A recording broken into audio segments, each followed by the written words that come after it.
Papo de Luta.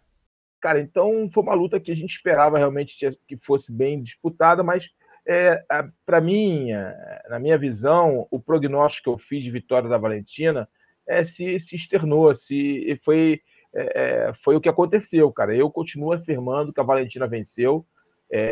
Eu não vi vitória da Grasso, tentei até tirar um pouco, botar uma outra lente na luta e tentar ver a vitória da Grasso. Eu não vi aonde a Grasso pode ter vencido, com todo o respeito. Não vi.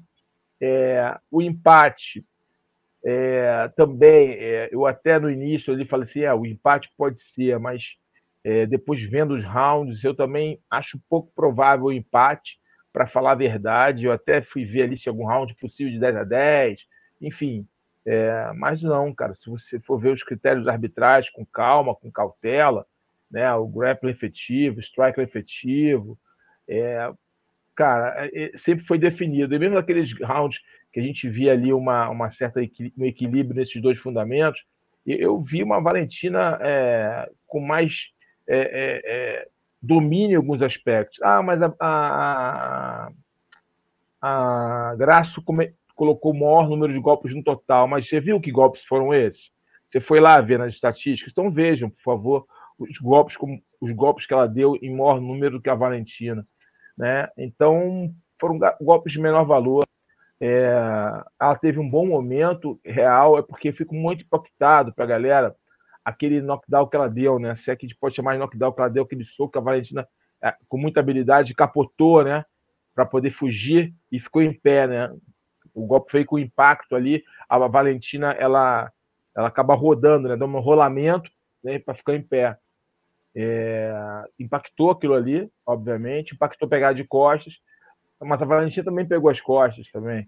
Eu acho que a Valentina se precipitou naquele momento de pegar as costas, enfim, perdeu a posição, mas aí uma outra coisa, um outro tipo de análise mais técnica, mais precisa, round a round. Mas eu vi vitória da Valentina de novo, cara. Eu aportei 48-47 mais uma vez. E eu vi a vitória da Valentina Shevchenko. Eu acho que ela foi prejudicada naquele 10-8. Aquele 10-8 não existe. Por quê? Todas as decisões, né? Não sei se o Bravo falou já isso, e o Bravo sempre com muito brilhantismo, muito conhecimento, explica com muita didática, mas quando você dá uma pontuação, não existe eu acho, existe sua visão da luta em cima de análises técnicas e dentro do contexto da regra, não o seu desejo. Eu sou um striker, vou valorizar o cara que troca bem. Eu sou um grappler, vou valorizar o cara que é bolhão de chão. Eu não posso fazer isso. E eu sei que muitas vezes o olhar da maioria das pessoas é esse.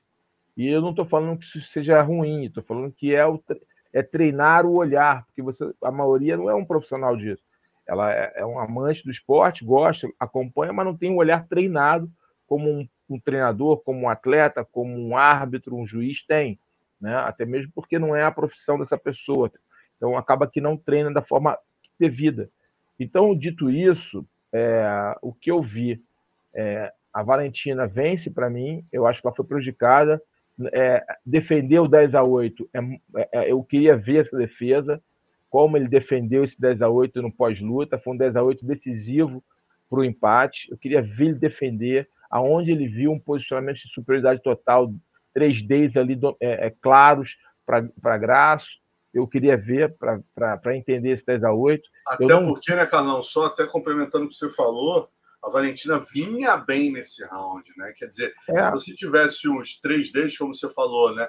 O domínio, principalmente a duração, quer dizer, se aquele domínio que ela teve no final ela tivesse, né, nos 5 minutos, mas o round estava disputado até então, né? Com a Valentina vencendo, quando ele tem um maior número de golpes na cabeça, usando jabs. Então, quer dizer, sabe, foi viagem do cara. Eu acho difícil, isso não é arrogância, de forma alguma, é uma visão clara. É difícil ele defender aquele 10-8. Ele não conseguiu defender, eu tenho certeza, aquele 10-8. Tá?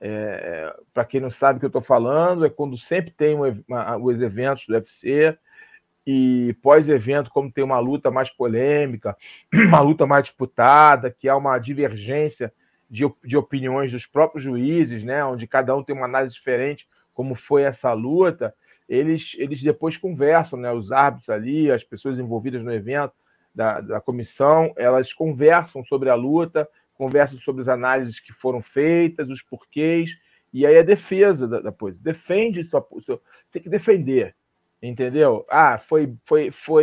Eu vi vitória de fulano porque eu acho que, né, todo round não teve nada de forte no round, o round foi um round morno, o round sem nada efetivo, a única coisa realmente efetiva foi quando fulano derrubou e bateu, foi quando realmente aconteceu ali algo real e conectado, que foram golpes contundentes na cabeça, mesmo o outro tendo segurado a luta. Eu posso defender, você pode discordar da minha defesa, mas minha defesa é embasada na minutagem e no que aconteceu, tática e tecnicamente dentro do confronto, baseado novamente não no meu achismo, no meu feeling, e sim nos números e também no que tange as prioridades da arbitragem. É assim que a gente defende.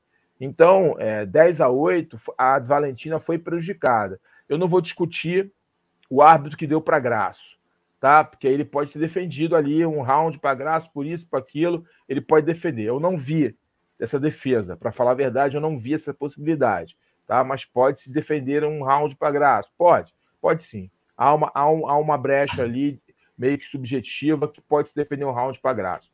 Pode, porém, eu continuo afirmando na minha posição anterior sobre a vitória da Valentina Shevchenko. E agora, esse 10-8 aí, cara, foi prejudicial para a Valentina. Ela realmente saiu prejudicada do octógono. Vou aí dizer que o árbitro, que o juiz, quando eu falei árbitro, entenda-se juiz, tá, gente? Desculpa. O juiz, ele ficou impactado, ele ficou influenciado pela torcida. Acontece? Creio que sim, pode acontecer, mas não é o que deve acontecer. O juiz, ele tem que estar full time focado na luta, ele tem que se abstrair do que está acontecendo. Se ele ficar emocionado pela torcida, já era, ele não pode ser juiz, entendeu? Ele não pode ser juiz. Tem torcida que quando o cara dá um soco, e não é assim, entendeu? Ele tem que ir pelo que ele está vendo, pela lente que ele está enxergando a luta, baseado não no seu achismo, gosto de repetir, baseado nos padrões, nos critérios de arbitragem. Porque, por exemplo, eu, quando comecei a estudar arbitragem, eu tinha uma visão de lutador. Então, por exemplo, algumas lutas eu deixei o sangue rolar. Porque eu falei, irmão, se eu luto para não desistir, se eu entro no octógono, no ringue, até para tudo ou nada, todo mundo tem que entrar e não, uma visão errônea. Então eu tive que reeducar meus olhos para saber que cada lutador tem um limite. Qual é o limite?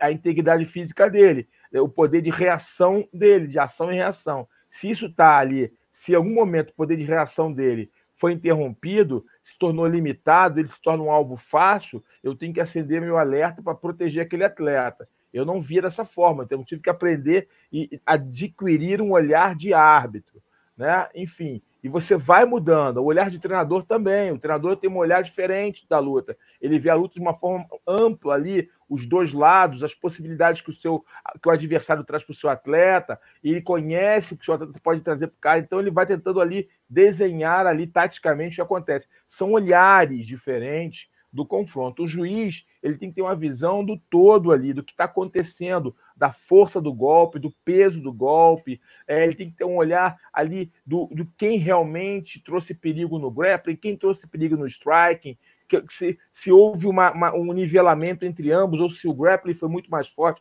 que o striking, ou se o striking foi muito mais forte que o grappling, ou se houve uma equiparação onde ele passa para o segundo critério, que é a agressividade, que é quem busca mais. E aí, não, os dois foram agressivos. Aí ele viu a mesma coisa, uma equiparação nesse critério. Aí ele passa para o último critério, que é o controle de octógono, que diferente do que muitos acham, ficar no centro do ringue, empurrar o outro para a grade, isso não é simplesmente só isso que é controle de octógono, é você trazer o adversário para o jogo que você quer, é você caminhar com ele, fazer com que ele ande para onde você quer, você fazer o adversário andar para onde você quer golpeá-lo, é fazer o adversário fazer o jogo que você deseja, e isso é um controle de octógono. São entendimentos. É óbvio que muitas vezes o cara andando para frente acaba tendo um certo controle, mas não é isso que define o controle, entendeu?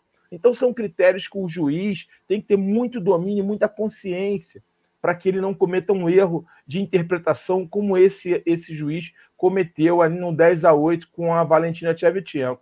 Mas, fechando aqui a minha análise, já me alonguei bastante, foi uma luta muito boa, de muita qualidade técnica, a Grasso evoluiu a olhos vistos, é uma lutadora muito mais madura, essa sequência de vitórias dela deu para ela uma autoconfiança muito grande, e a Valentina, na minha humilde opinião, ela precisa urgentemente corrigir algumas coisas no jogo dela, porque ela já foi mapeada, e eu não estou vendo ela trazer elementos novos no game dela para surpreender as suas futuras adversárias. A Valentina é grande demais, ela é uma lutadora que marcou a história e marca a história do MMA feminino, mas as lutadoras já mapearam ela. Ela precisa trazer elementos novos.